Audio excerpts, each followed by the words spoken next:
dan membawa buku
bersama tentang keyakinan kelas kita.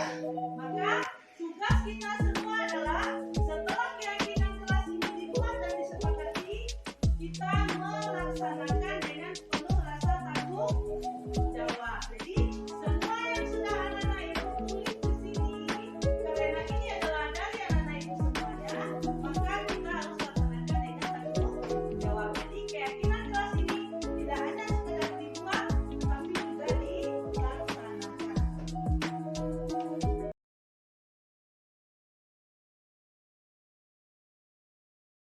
Bismillahirrahmanirrahim. Assalamualaikum warahmatullahi wabarakatuh. Waalaikumsalam warahmatullahi wabarakatuh. Alhamdulillahirabbil alamin. Assalatu wassalamu ala asrafil anbiya'i wal mursalin wa ala alihi wa ashabihi rasulillahi ajmain.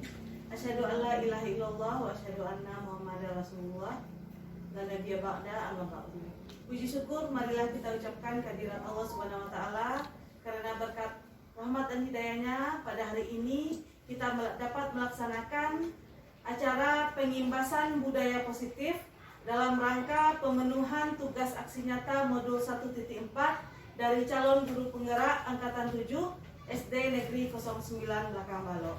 Selanjutnya salawat beriring salam tak lupa kita hadiahkan buat junjungan kita Nabi besar Muhammad SAW.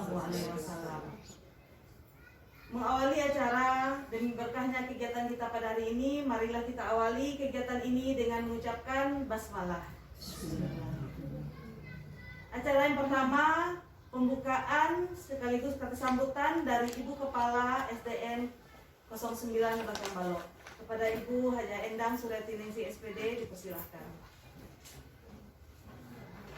Bismillahirrahmanirrahim. Assalamualaikum warahmatullahi wabarakatuh. Waalaikumsalam warahmatullahi wabarakatuh. Kita tumpang salam penghormatan kepada pembicara yang pertama. Alhamdulillahirabbil alamin. Untuk periode ini angkatan 7 teman-teman kita terutama Bapak Ilham sama Bapak Bu Ilvi itu melaksanakan pengimbasan budaya positif kepada kita semua. Untuk itu Bapak dan Ibu semuanya, kita sangat mendukung adanya program ini dan sangat mendukung kepada Bu Elvi sama Pak Ilham sehingganya apapun yang diperlukan untuk kegiatan-kegiatan dan pemenuhan tugas-tugas dari CGP ini akan kita ikuti secara bersama-sama. Terkhusus kepada Bu Elvi sama Pak Ilham, semoga kegiatan-kegiatan yang dilaksanakan berjalan dengan lancar dan untuk kita semua ilmu-ilmu yang diimbaskan kepada kita sehingganya dapat bermanfaat untuk kita di masa yang akan datang. Untuk tidak memperpanjang mukadimah, pengimbasan budaya positif oleh CGP Angkatan 7 terutama pada Ibu Elvi dan Pak Ilham, kita buka di siang ini dengan mengucapkan Bismillahirrahmanirrahim. Sekian untuk mengingat waktu. Terima kasih atas perhatiannya. Assalamualaikum warahmatullahi wabarakatuh. Waalaikumsalam warahmatullahi wabarakatuh. Assalamualaikum warahmatullahi wabarakatuh. Terima kasih atas kesempatannya kepada Ibu Kepala Sekolah dan teman-teman yang sudah bersedia hadir pada hari ini. Saya Elvi Gustina, CGP Angkatan 7 dari SDN 09 Belakang Balok akan melaksanakan pengimbasan dari budaya positif yang merupakan salah satu tugas dari CGP Angkatan 7 aksi nyata modul 1.4. Pada kesempatan kali ini, saya ingin menyampaikan beberapa poin. Yang pertama adalah terkait tentang konsep-konsep kunci budaya positif di sekolah. Yang pertama adalah perubahan paradigma belajar stimulus respon lawan teori kontrol. Yang kedua tentang disiplin positif. Yang ketiga motivasi perilaku manusia. Yang keempat keyakinan kelas, kebutuhan dasar manusia, 5 posisi kontrol dan segitiga restitusi. Perubahan paradigma stimulus respon lawan teori kontrol. Kita lihat stimulus respon tentang dunia dan teori kontrol tentang dunia. Yang pertama, realitas kebutuhan kita sama. Padahal realitasnya kebutuhan setiap manusia itu adalah berbeda. Semua orang melihat hal yang sama, padahal pada kenyataannya setiap orang memiliki gambaran yang berbeda. Yang ketiga, kita mencoba berusaha mengubah orang agar berpandangan sama dengan kita. Yang benarnya adalah kita berusaha memahami pandangan orang lain tentang dunia. Yang keempat, perilaku buruk dilihat sebagai suatu kesalahan. Sebenarnya adalah semua perilaku yang dilakukan oleh orang itu pasti memiliki tujuan. Yang berikutnya, orang lain bisa mengontrol saya. Padahal pada kenyataannya, hanya kita yang bisa mengontrol diri kita sendiri. Saya bisa mengontrol orang lain, kenyataannya adalah kita tidak bisa mengontrol orang lain. Pemaksaan ada pada saat rujukan gagal, kita ganti dengan kolaborasi dan konsensus menciptakan pilihan-pilihan baru. Model berpikir menang dan kalah, kita ganti dengan model berpikir menang dan menang. 3 motivasi perilaku dari manusia. Menurut Diane Gosen, ada 3 alasan motivasi perilaku yang manusia. Yang pertama, untuk menghindari ketidaknyamanan atau hukuman. Ini adalah tingkat terendah dari motivasi manusia karena setiap manusia melakukan suatu kegiatan sebenarnya ia hanya ingin menghindari hukuman atau ketidaknyamanan pada dirinya sendiri. Yang kedua, motivasi dari seseorang itu berbuat adalah untuk mendapatkan imbalan atau penghargaan dari orang lain. Satu tingkat di atas motivasi yang pertama adalah orang berperilaku untuk mendapatkan imbalan atau penghargaan dari orang lain. Dengan motivasi ini mereka akan bertanya, apa yang saya dapatkan setelah saya melakukan ini? Mereka hanya mendapatkan hadiah, pengakuan atau imbalan dari orang lain. Yang berikutnya, yang ketiga adalah untuk menjadi orang yang mereka inginkan dan menghargai diri sendiri dengan nilai-nilai yang mereka percaya. Nah, inilah yang seharusnya kita tanamkan dalam diri kita, bahwa apa yang kita lakukan adalah karena kita yakin dan kita ingin dihargai, serta kita melakukan nilai-nilai tersebut merupakan motivasi dari internal kita sendiri, motivasi dari diri kita sendiri untuk melakukan sesuatu hal, bukan karena faktor eksternal atau faktor dari luar. Tujuan dari disiplin positif adalah menanamkan motivasi yang ketiga pada murid-murid, yaitu untuk menjadi yang mereka inginkan serta menghargai diri sendiri dengan nilai-nilai yang mereka percaya. Ketika murid kita sudah mendapatkan hal tersebut, motivasi itu akan muncul dari dalam atau berupa motivasi intrinsik, tidak terpengaruh atau hukuman ataupun hadiah. Mereka akan tetap berperilaku baik serta berlandaskan nilai-nilai kebajikan karena mereka ingin menjunjung tinggi nilai-nilai yang mereka hargai. Salah satu hal yang bisa kita dapatkan atau kita tanamkan kepada murid kita adalah dengan membuat keyakinan kelas.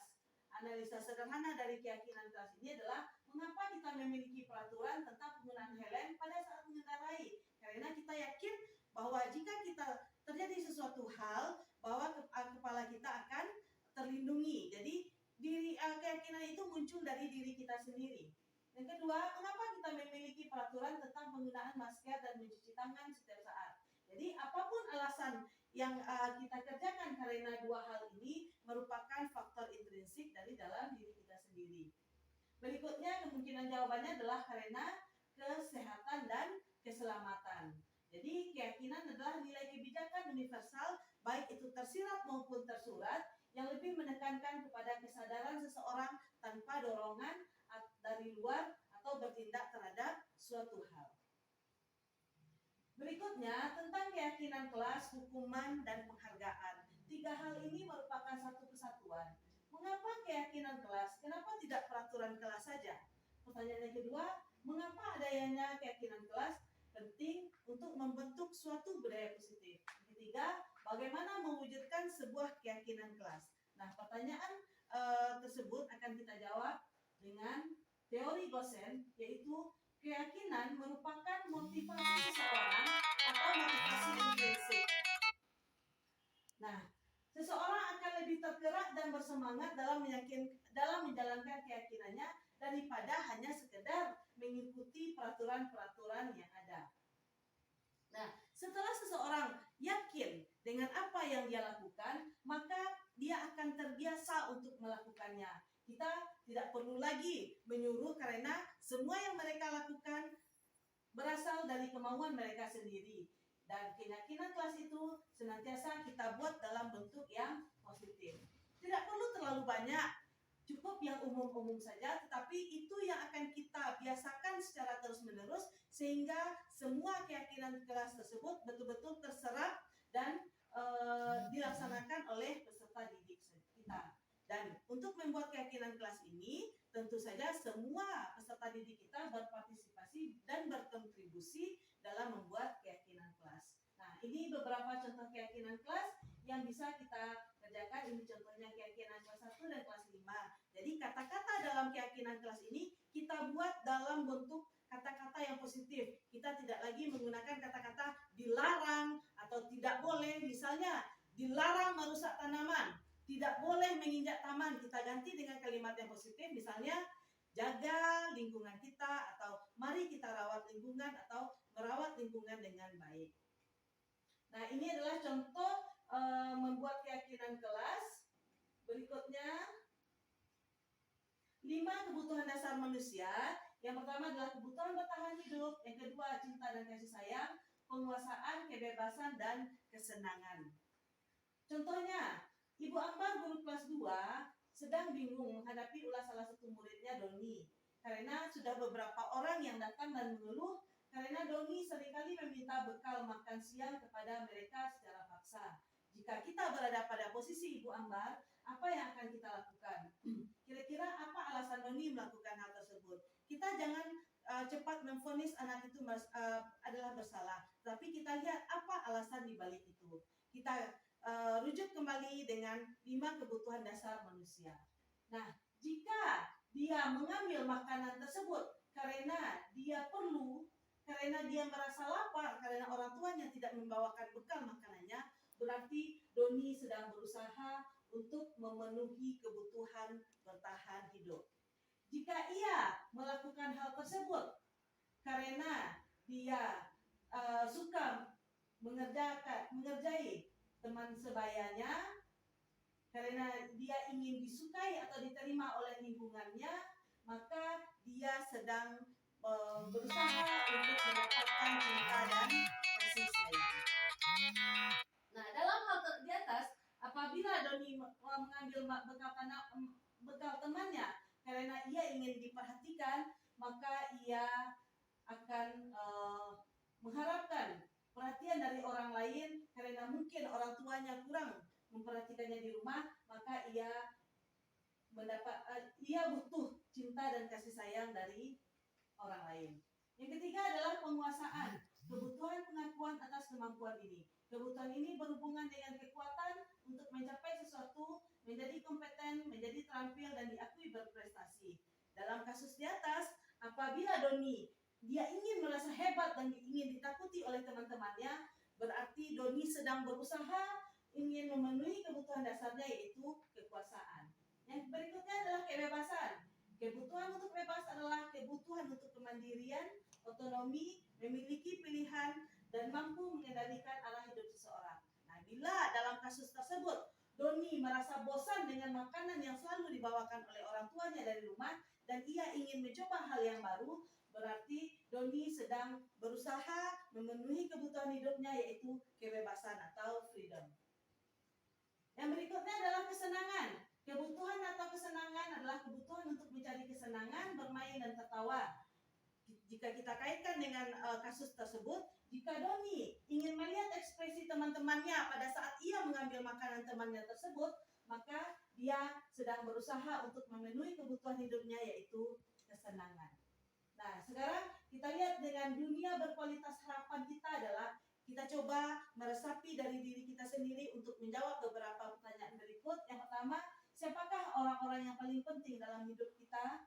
Yang kedua, nilai-nilai kebajikan apa yang terpenting dalam hidup kita? Yang ketiga, jika Anda menjadi orang yang ideal, karakter atau sifat apa yang paling Anda inginkan pada diri Anda?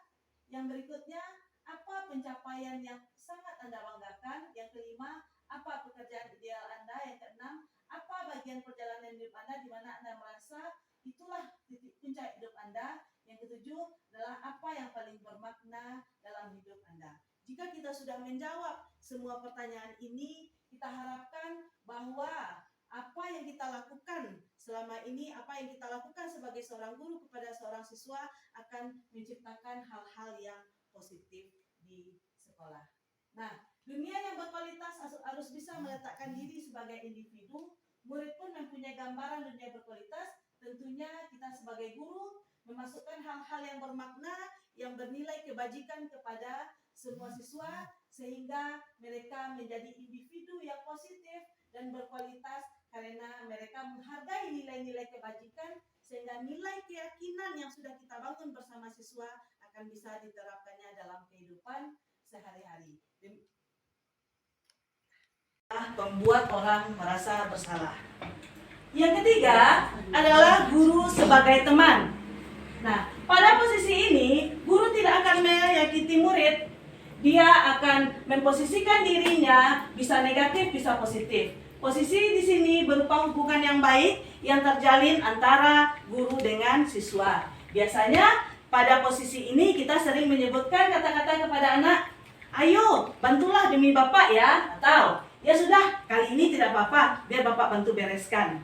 Nah, misalnya anak memecahkan kaca, lalu posisi guru sebagai teman mengatakan, "Ya sudah, kali ini tidak apa-apa, biar Bapak bantu bereskan." Atau, "Ayo ingat tidak bantuan Bapak selama ini." Jadi kita memposisikan diri sebagai teman kepada siswa. Tetapi hal ini juga ada positif dan negatifnya.